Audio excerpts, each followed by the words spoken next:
What does this 60-year-old Japanese fishing knife have to do with a Mora knife and a Haltifers? Stay tuned, we'll find out.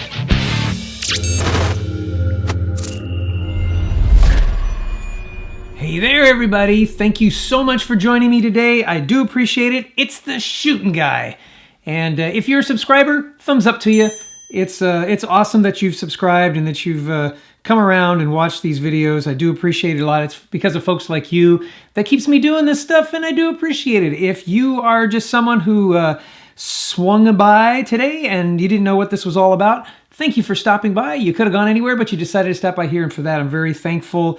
Consider subscribing, because we do a whole bunch of things like looking at knives and guns and outdoorsy things, but these knives today is what we're going to be kind of looking at.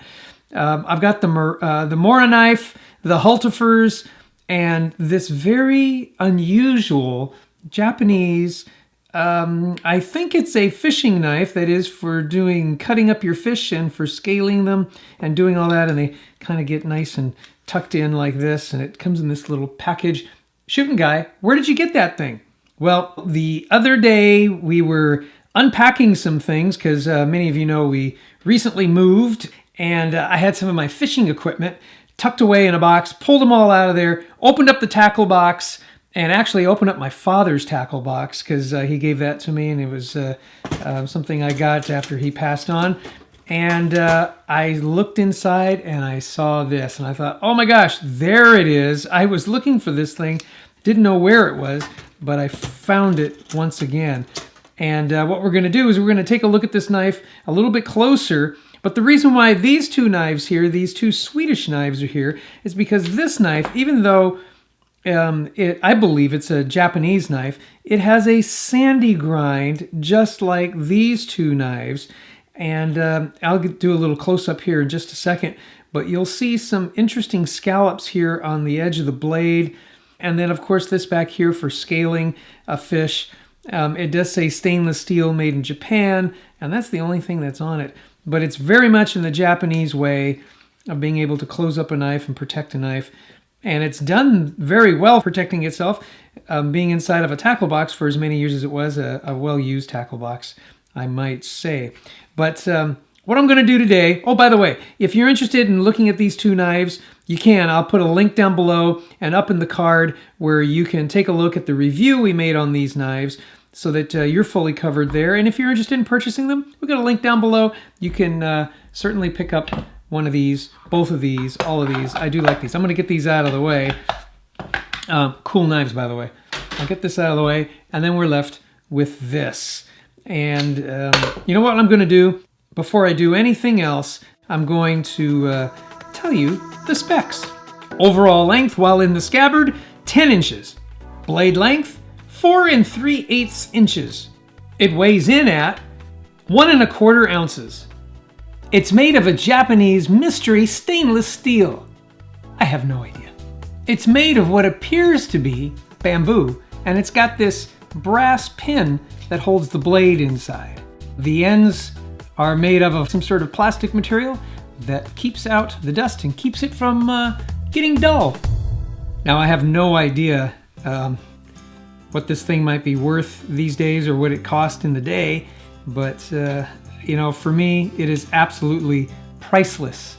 It's one of those things that you get passed on to by, in my case, my father.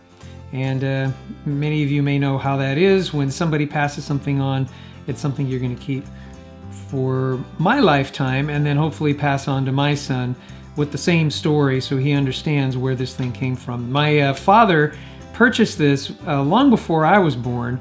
It was roughly 1958, and my father was an avid fisherman. He just loved to fish, ocean fish, freshwater river fish, pond fishing, but his favorite was always river fishing and ocean fishing.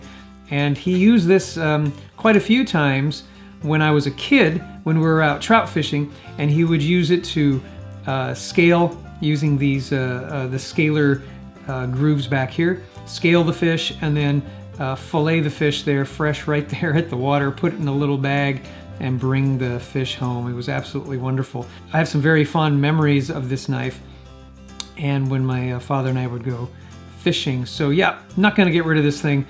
anytime soon. Now, if any of you know much more about this than I do, please put some comment down below. I would appreciate it a lot. It looks like it has what's referred to as a Japanese hamon. Yeah, the hamon, that's that edge scalloping. I'll put a close up there. You can kind of see what that looks like close up. Very, very interesting. The problem with this knife is right now, it is very, very dull. Let me get a piece of paper, I'll show you. Of course, we got our handy piece of paper. Take the knife.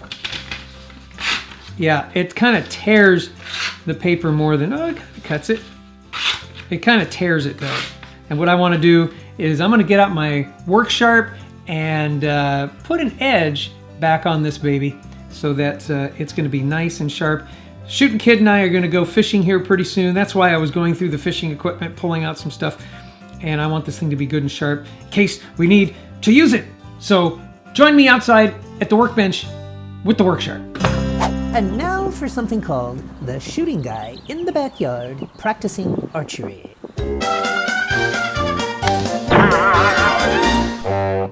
And that was something called the shooting guy in the backyard practicing archery. All right, here we are in the workshop, and we got the work sharp, and we're going to try to put an edge on this this blade here. If you remember the last time we were out here, we were actually putting a new tip on a knife because the tip had broken off, and it did the job quite well. So I'm pretty sure we're going to be able to put a really nice edge on this guy today. Now, I'm not sure of what the angle is. This is a Scandi grind. That is, it has just one edge to it. It doesn't have a primary edge and then a secondary edge. It's just got one.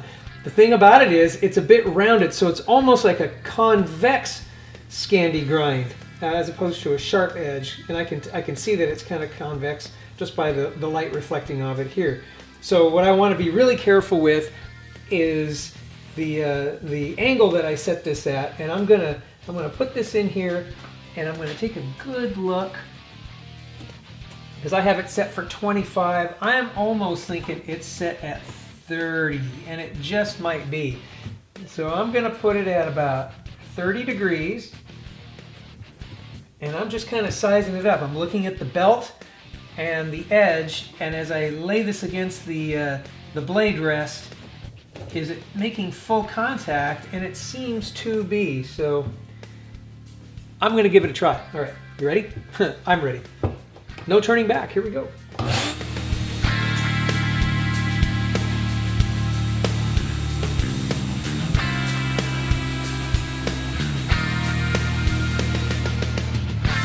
Oh yeah, got a burr on that side, so let's get it on this side now and clean that up. Here we go.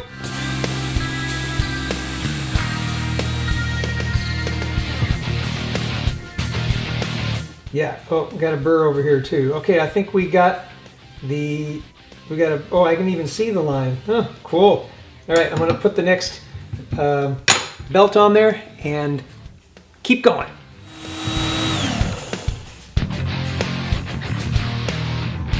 We're getting there, nice and polished.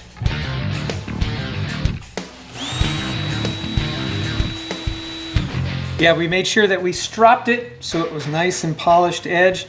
You know what? I gotta get me a piece of paper and then we're gonna try this paper test. All right, there's our paper. Let's give it a try. Holy smoke. Yeah, tons better, folks.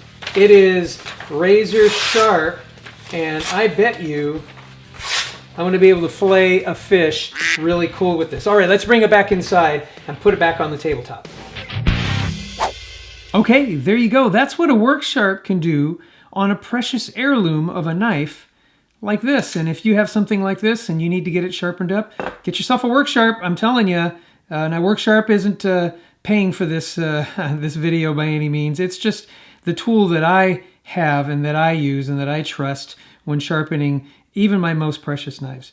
If some of you know what this knife is all about and have some details on it, please leave a comment down below. Leave some comments. Send me your comments so I can learn more about this knife. I just know I love it. It was my dad's. It's now mine. It'll soon be my son's. And if you're also interested, here's the Mora knife. I'm going to put a link down below where you can buy yourself a Mora knife.